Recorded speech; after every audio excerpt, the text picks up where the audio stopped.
The day my son handed me a suitcase and told me to pack only what I could carry, I knew something was wrong. The day I realized he wasn't taking me on vacation, he was leaving me there, I decided I would never be a victim again. My name is Daniel Hartwell, and I am 73 years old. I spent 41 years as a civil engineer. I built bridges, real ones, steel and concrete, arching over rivers in 5 different states. I raised a son, Marcus, mostly alone after his mother, my beloved Claire, died of ovarian cancer when Marcus was just 11 years old. I packed his lunches for 7 years. I drove him to soccer practice in the rain. I held him when he cried and pushed him when he needed pushing. I co-signed his student loans when the bank hesitated. I gave him the down payment for his first house. I transferred $60,000 from my retirement account when his startup nearly collapsed. I did all of this not because I expected repayment. I did it because he was my son, and that is what fathers do. But when Marcus married Vivienne Cho 4 years ago, something shifted so slowly I almost didn't notice it happening. Like erosion. Like the way a river doesn't carve a canyon overnight, but does it so gradually that one morning you wake up and there is a 1,000-foot drop where flat ground used to be. It started with the visits becoming shorter. Then the phone calls became less frequent. Then the Christmas invitation arrived with careful, apologetic language about space and Vivienne's family commitments. I told myself it was normal.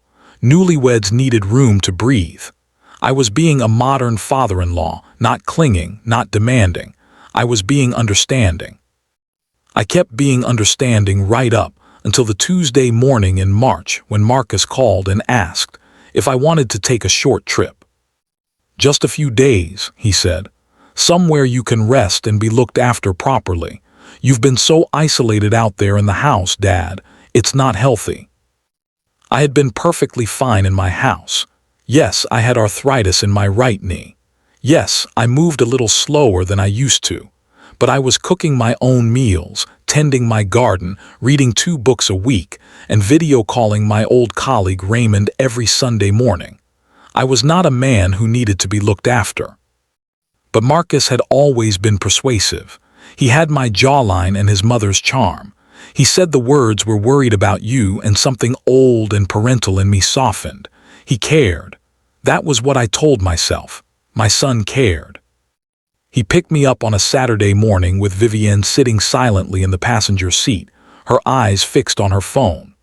I remember thinking her posture seemed strange, too stiff, too deliberate, like someone who had rehearsed being casual and had overdone it. I remember thinking that, and then dismissing the thought, because what kind of father suspects his own son of planning something monstrous on a sunny Saturday in March? We drove for 2 hours. I watched the countryside roll past and talked about a documentary I had seen about the Golden Gate Bridge. Marcus responded in short sentences. Vivienne said nothing at all. We pulled into the parking lot of Maplewood Gardens Senior Living Community at 11:15 in the morning. I thought it was a visit. I thought perhaps Marcus had arranged some kind of tour for me, thinking I might eventually consider assisted living as a future option. I was open-minded. I stepped out of the car and stretched my knee and admired the flower beds near the entrance, which were genuinely well-maintained. It took me until we were standing in the administrator's office, until a woman named Patricia was sliding a folder of paperwork toward me with a sympathetic smile that contained absolutely no surprise, until I saw my name already typed at the top of the intake form. It took me until that precise moment to understand what was happening.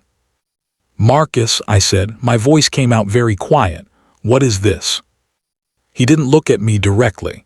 He looked at a point just past my left ear, which was something he had done as a teenager when he was lying. I had forgotten that tell. I should never have forgotten it. "It's a good place, Dad. It's rated highly. You'll have your own room, activities, medical staff on call." "I don't need medical staff on call."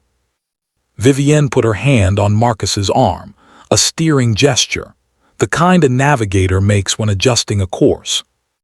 "Daniel," she said, and her voice was patient in the way that people are patient when they have already decided on the outcome.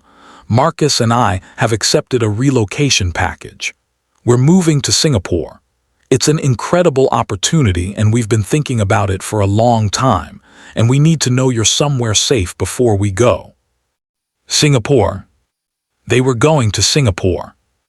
And they were leaving me here.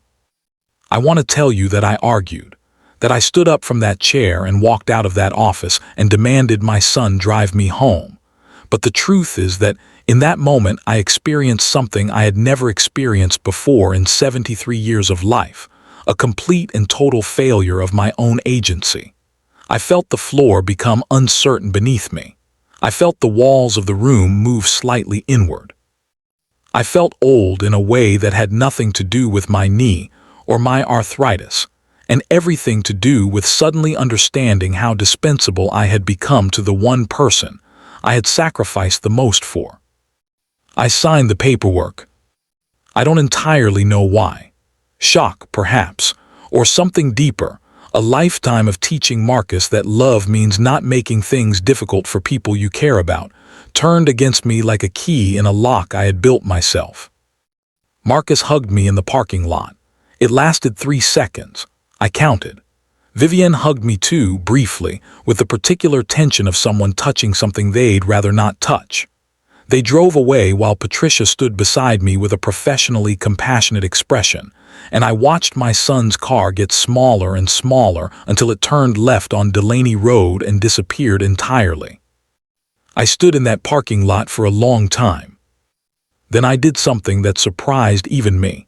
I stopped feeling sorry for myself. Not immediately.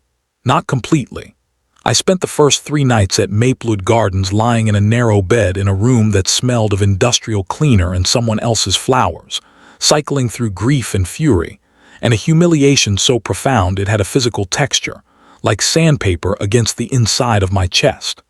I cried once, on the second night, which I believe was necessary, and which I allowed myself because Claire always said that men who never cried were men storing up damage for later. On the 4th morning, I woke up at 5:30, which I have done every day of my adult life, and I lay in the strange bed, and I thought very clearly and very carefully about what I actually had. I had my mind, fully intact, sharp as it had ever been, sharper perhaps, because anger is a remarkable clarifier. I had my phone, which Marcus had not thought to take from me, possibly because it had not occurred to him that his elderly father might use it as anything other than a device for receiving occasional guilty check-in calls. I had my financial records, in a cloud account Marcus did not know the password to, because I had changed it 8 months ago when I noticed Vivienne had been standing unusually close while I accessed my banking app during a Sunday lunch. And I had my attorney, Wallace Greer, 61 years old, sharp as a tack, and the kind of man who had been my friend since we coached Little League together in 1987. He answered on the second ring when I called him that 4th morning, and when I explained the situation, there was a silence on his line that told me everything I needed to know about how this looked from the outside. "Daniel," Wallace said, "you stay exactly where you are for now. Don't make any noise, don't call Marcus. Don't do anything that tells them you're thinking clearly. Can you do that?" I told him I had spent 41 years managing construction timelines and municipal bureaucracies. I could do that. What followed was 6 weeks of the most purposeful silence I have ever practiced. Marcus called 4 times during those 6 weeks. The calls lasted between 4 and 7 minutes each. He asked if I was comfortable. He asked if I was eating. He mentioned Singapore twice, with a brightness in his voice that sounded like a man convincing himself he had made a good decision. I was pleasant. I was mild. I asked about the weather in Singapore. I said Maplewood Gardens had a very nice garden. I gave him absolutely nothing to concern himself with, because the moment a guilty person stops feeling guilty, they stop paying attention, and I needed him not paying attention. Meanwhile, Wallace was working. The first thing Wallace established was that I had signed the Maplewood Gardens intake paperwork under conditions that a competent attorney could characterize as elder coercion. I was not mentally incapacitated. There had been no court order, no medical assessment, no formal guardianship proceedings. Marcus had simply driven his father to a facility and applied emotional pressure until the paperwork was signed. Wallace had a colleague, a woman named Dr. Abrams, who specialized in exactly this category of case. The second thing Wallace established was the status of my assets. Here is where Marcus had made his most catastrophic miscalculation.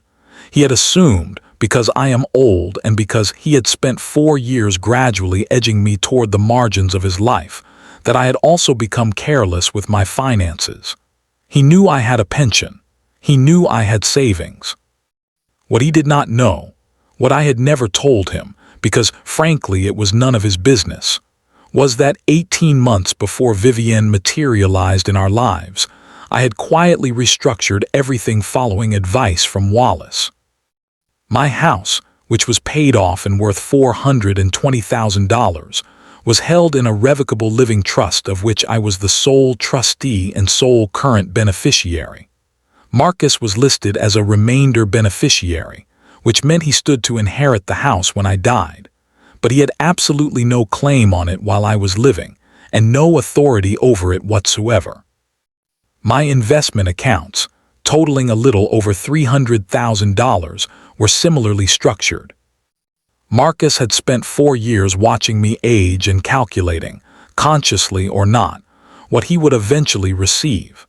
He had perhaps concluded that the kindest way to manage the situation was to install me somewhere comfortable and wait. He had not done the math on what happens when the person you've installed somewhere comfortable gets a very good attorney and a renewed sense of purpose. Wallace filed the first motion in week 7. It was a petition related to the circumstances of my placement at Maplewood Gardens, and it required Marcus to be formally notified, which meant a legal document landed in his Singapore inbox on a Tuesday morning and detonated like a grenade inside whatever peace of mind he had managed to construct over there. He called me 20 minutes later. I let it ring. He called again. I let that ring too. On the third call I answered, and before he could speak I said, very calmly, "Marcus, anything you want to say to me should go through Wallace Greer's office. You have the number." And then I hung up. I want to be honest with you here. That moment felt extraordinarily good, not because I wanted to hurt my son, but because for the first time since that Saturday morning in March, I felt like myself again. Daniel Hartwell, the man who built bridges, the man who raised a child alone for 7 years and never once let that child see how frightened he was, the man who, it turned out, was not finished. The legal process moved with the particular grinding momentum of legal processes, which is to say it was not fast, but it was inexorable. The petition established clearly that I was a competent adult who had been placed in a care facility without proper legal process and under emotional duress. Dr. Abrams's assessment was thorough and unambiguous. Maplewood Gardens, it should be said, cooperated fully. They had no interest in liability, and Patricia, when I explained the situation to her plainly, turned out to be a woman with strong feelings about what she called family dumping, which was apparently a recognized phenomenon in her industry. By week 10, I had left Maplewood Gardens. Not dramatically. I simply had Wallace arrange for a car, I packed my single suitcase, I shook Patricia's hand, and I went home. My house was exactly as I had left it, which is to say it was orderly and quiet and smelled of old wood and the particular absence of Claire that had lived there since 2009. I stood in the kitchen for a long time. I made a pot of coffee.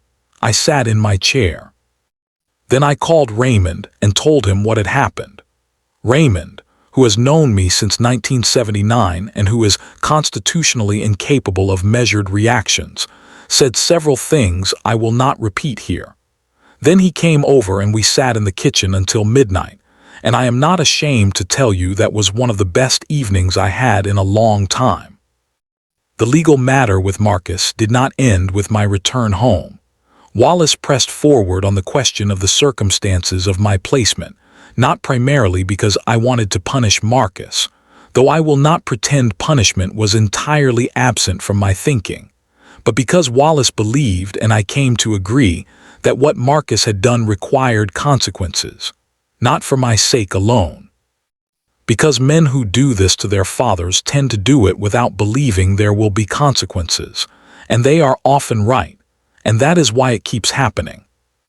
Marcus and Vivienne flew back from Singapore twice over the following 4 months. I know because Wallace told me. I did not see them. Marcus sent 2 emails that I read and did not respond to, both of which attempted to reframe what he had done as an act of concern rather than abandonment. The second email was longer and contained the phrase, "We thought you'd be happier there," which told me Vivienne had helped draft it. The legal matter was eventually resolved through a settlement agreement, the terms of which I am not going to detail here because they are private. What I will tell you is that the resolution was satisfactory to me, not because it gave me money, because it gave me, in formal and documented terms, an acknowledgement. Marcus, through his attorney, acknowledged that the circumstances of my placement at Maplewood Gardens were not appropriate. That is not nothing. In fact, for a man who built his life on the idea that structures must be sound, that you do not cut corners on the load-bearing elements, it was quite a lot. I made one change to my estate planning following the settlement. Marcus remains in my will. I am not a vindictive man, and disinheriting him would make me someone I don't want to be. But the structure of the trust was amended such that any inheritance is released in stages over 5 years following my death, with a trustee oversight provision during that period. Wallace called this prudent. I called it an engineering solution. You don't remove a bridge. You add structural reinforcement. I am writing this from my kitchen table. It is early morning. The coffee is strong. Through the window I can see my garden, which survived my absence better than I expected. The roses came back on their own, as roses tend to do if you've given them a decent foundation. I think often about what I should have seen and didn't. The warnings that were there from the beginning.